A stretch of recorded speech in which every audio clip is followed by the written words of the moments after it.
It's time for a look back at our top stories of the week. Rainy weather is expected this St. Patrick's Day weekend, but there are already storms for a lot of places this week. That includes a town just across the state line in Mississippi, where a possible tornado touched down.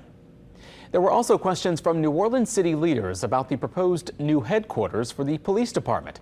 This followed wild testimony from Chief Ann Kirkpatrick, where she said rats have been getting high off of police evidence.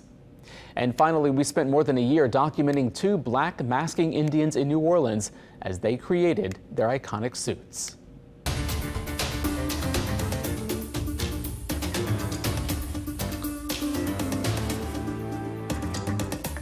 This neighborhood is called Ansley. Technically, it's a part of Bay St. Louis. It's very close to the Gulf. And you can see right now it is still very, very windy out here, and it was drizzling up until just a minute ago. Now, as Chris said, the National Weather Service confirmed that there was a tornado, or rather that y'all said, National Weather Service confirmed there was a tornado that touched down a little bit before 2 o'clock. It went east in the direction of Waveland, and there were reports, as you said, of damage to the rail line right here that goes through this neighborhood.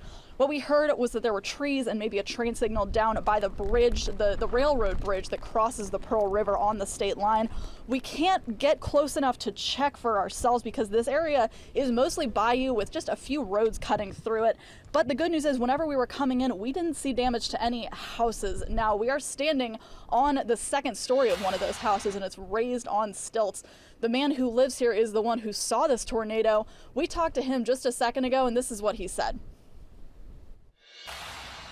It got dark, and then I seen a water spout coming right over here from the left, and it went across. It came across, and it looked like it was going to dissipate and go in the air. It came back down, and it jumped the railroad tracks right up in here, and went back between the railroad tracks and the tree line over here, and it went through toward the trees. And it was amazing. It was big, and it was amazing, you know, to see it go across like that. You know, it's. You know, it kind of freaked me out. I was like, I got a little nervous, but I mean, what could I do? I couldn't leave. I'm safer here under this.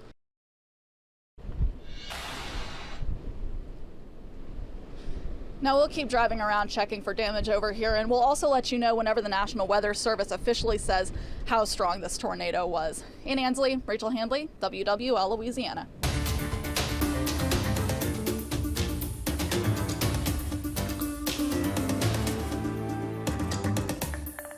Well, we took Chef Highway to get into St. Tammany. Right now we're off of 190, and we have noticed just a little bit of damage.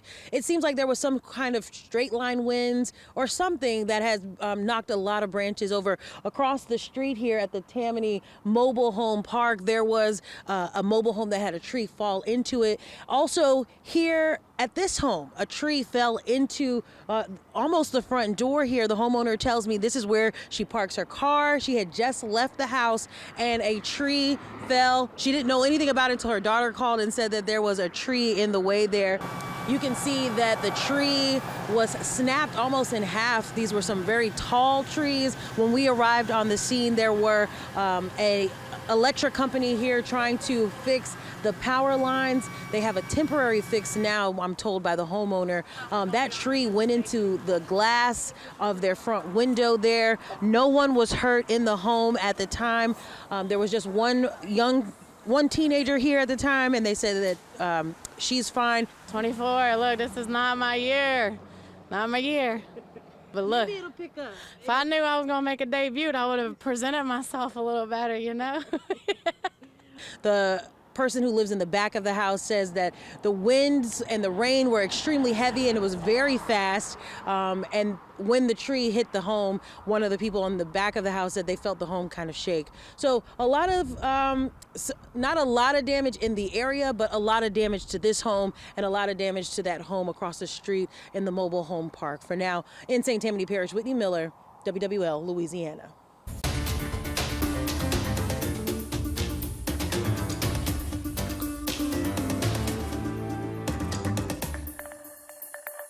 Rats, roaches, no AC, broken elevators.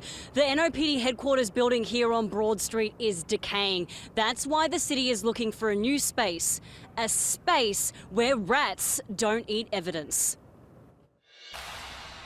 The rats eating our marijuana, they're all high. You heard that right. Rats eating marijuana from the evidence room.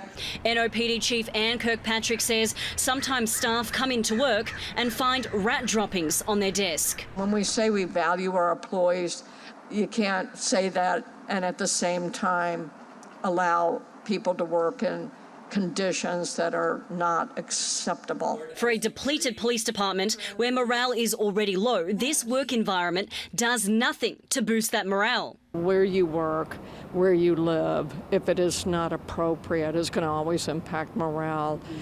So that has been a big factor. At Monday's Crime Committee meeting, council members voted to approve the lease to rent a new building. Gilbert Montano, City Chief Administrative Officer, says it's a 10-year lease and rent will be more than $670,000 annually. I think it's going to be somewhere between $200,000 to $300,000 to actually physically move them, and then probably an additional amount of money to ensure that we have working desks, chairs, things that they need, networking, and items that would typically go into a move.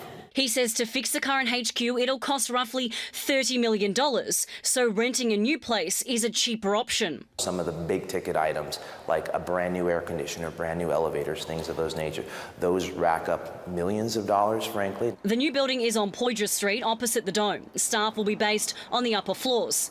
The plan is to get the keys on May 1st.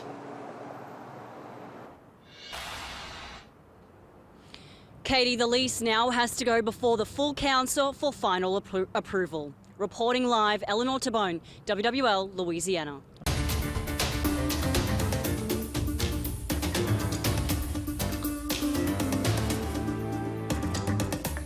Rats eating our marijuana, they're all high.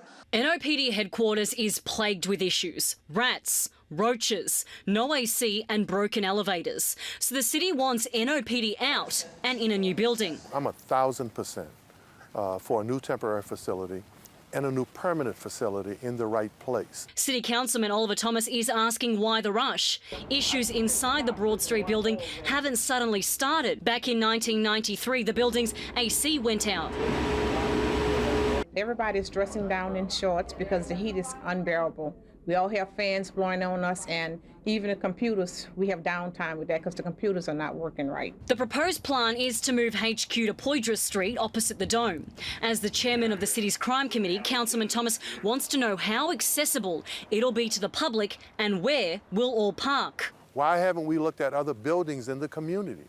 Man, think about what this would mean to New Orleans East, right? Or the Upper Ninth Ward. Central City, or parts of Gentilly, right, or Algiers. He's asking why abandoned buildings aren't being put back into circulation. Why didn't we take a look at some communities that could use this shot in the arm? The city's chief administrative officer, Gilbert Montano, says revamping old buildings takes time. These particular floors were vacant, so we had complete availability, move-in ready. Montano says there's plenty of parking downtown. It's just about negotiating a price. Why the rush? Well, frankly, the haste for this was the continual erosion of that existing building, certainly in anticipation before summer. Pre-Katrina, all NOPD's evidence was held at NOPD headquarters on Broad, but a lot of that evidence was destroyed during Hurricane Katrina.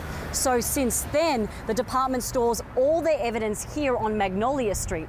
So when the superintendent says rats are eating evidence, it's not evidence held at headquarters, it's evidence held here. On the side of that building, graffitied on the brick wall, a giant rat, resembling what lurks inside. Once I turn on the light, you would see not mice, but actual rats scrambling in the dark to get out of my office. Former NOPD officer Kenny Guidry worked out of the Magnolia Street building for 8 years. I've seen firsthand some of the rats after they've ingested some of these drugs, and you can tell that they've ingested them because of wobble and weave, and you can tell that they were under some type of narcotic. Before anyone moves, the lease has to be approved by full council. Eleanor Tabone, WWL.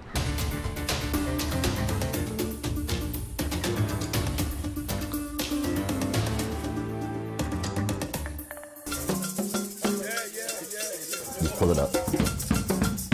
There you go. I've had it. my Indians, and we already started trying to find ideas. Some people started sewing already. I like them to start early because during that year, all kind of things might happen. I started about 3 days ago. I started getting my pictures together, and we just started sewing. That's the main part of it, to start sewing all these beads down one by one. A tradition only seen here in New Orleans. Without Mardi Gras Indians in New Orleans, it wouldn't be New Orleans. They are the Black Masking Indians. Talk to us about the starting process for your next year's suit.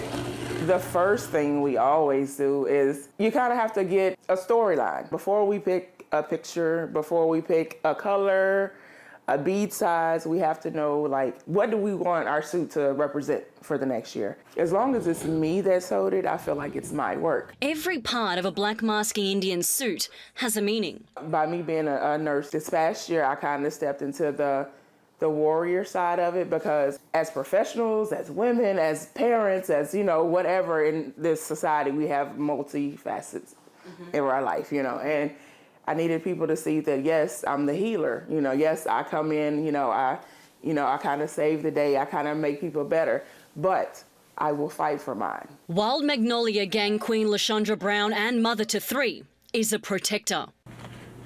With her needle and thread, she's crafting her own destiny, stitch by stitch, empowering herself along the way. Women have always been there in the background, you know, whether we were just allowing people to shine or, you know, supporting. It takes a strong person to be able to do that. So this year I'm doing different African queens, you know, that were maybe queens over there and ripped from that and came over here and enslaved, but they fought. Wild Magnolia Big Chief Bo Dollis Jr. is more than just a chief. So you might have to be a marriage counselor, you might have to be a regular counselor. He's a community guardian and a father to 2 girls. There you go. They both are different. My oldest daughter, she's the more laid back. I know what daddy has to do. She'll help. You know, she's the one that wants to come sew and put down stones and stuff like that. My younger daughter, she's like, why you gotta go do this? You're my daddy. You don't have to go help them, you know. He's instilling in his girls and young Indians the importance of a village. And then that teaches them, too, that I help anybody. Teaching them the meaning of dedication and persistence. When I leave here from work, I might not go to bed till 3, 4 o'clock the next morning because I'm sitting up sewing. And it's not cheap. Everyday black matte beads. Indians start by beading the outline of their design. We stock really heavy with the basic colors at this time of year, and then towards the end of the year we'll start stocking more of the fun colors. Inventory at the bead shop centers around the needs of the city's Black Masking Indians. Some of them know that they're going to be using a ton, so we'll order them like an entire kilo of one color.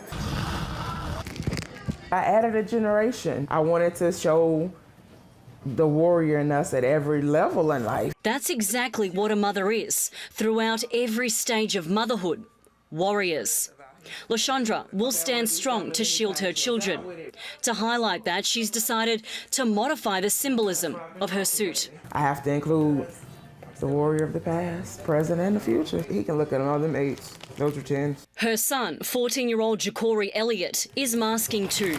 Masking gives young people the chance to showcase their identity through their suit. He woke us up the next day and he was like, hey, okay, so my colors are this, this, and this, and like, he had a theme. He's more prepared than I am. They're not Mardi Gras Indians. The history of the Indians runs deeper than Carnival. Louisiana paying homage to the Indians that helped the slaves when they was running away. Native Americans gave enslaved people shelter. As years went by, the Black Masking Indians decided to have their own Mardi Gras because they weren't allowed to join in with Carnival celebrations. Centuries later, they've created their own traditions, attracting onlookers from all corners of the globe. I want you to imagine Magnolia Street in the 1930s. Well, back then there was a shoe shine shop, and that shoe shine shop was a local hangout spot. Some of the men that spent time there decided they wanted to mask, and that's how the Wild Magnolias was created.